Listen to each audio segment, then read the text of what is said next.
Let's talk about Bob Eubanks for a minute. All right.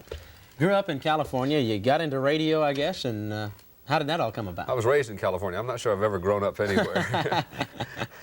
I don't know. You know, I don't know what happened to me. I always wanted to be in this particular business. I guess it was laziness or something. But I remember I worked at Lockheed Aircraft one time for 3 days.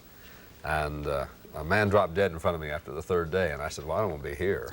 So I went to show business. And I started in radio in Los Angeles.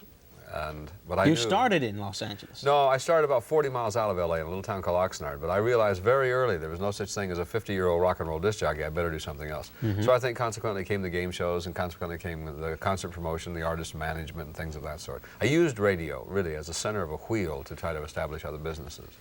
There's nothing wrong with that. I guess not, because I was not a great disc jockey. I was a survivor, you know. I was a time and temperature disc jockey, but there's only so many ways you can say 23 minutes before 7, you know, and say the Beatles, and so Yeah. it's. Now, you worked with the Beatles. You promoted the Beatle concerts for a while. Is that right? I promoted the Beatles in Los Angeles the 3 years that they toured. It was one of those things. When they did the Ed Sullivan Show, they announced they were going to tour America, and the big concert promoters were very leery of them, these long-haired guys whose hair was probably shorter than your hair is right now at the time. And they wanted $25,000 to appear. And the big concert promoters turned them down in many cities. That was the case in Los Angeles. They were used to paying Sinatra and Ella Fitzgerald $10,000. So I went out and I borrowed $25,000 on my house. And I bought the Beatles and presented them at the Hollywood Bowl in 1964, then 65, and then Dodger Stadium in 1966. That was the beginning, really, of my concert career. Oh, that sounds super. And made money, I'm sure. Yeah, I did. That was back in the days when they would let you make money. You know, now rock and roll promoters have a real rough time. All promoters do. Yeah, it's a tough business. You know, it's the act fault too. You know, when an act will put $2,500 worth of food, it has to be backstage. You know, and the kids wonder why the ticket prices, you know, go so high. What do you enjoy most about your job now? People. You know, I've gathered the material things in life that I want. My children are raised. How many children do you have? 3 children, 22, 21, and 19.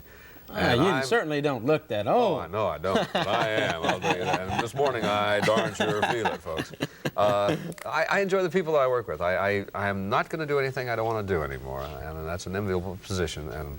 But I'm just having a good time with the people of Rodeo. And, you know, you people here in Oklahoma City are very lucky because the National Finals are here in December. We're going to have a great time. And you're going to be part of that. I'll be doing some of the telecasting now. And this will be my first time for the finals, so I'm looking forward to that. Terrific. Bob Eubanks, thank you very much for joining us. Nice to see you. And we really appreciate it. I've heard a lot of... family deal, isn't it? Yeah.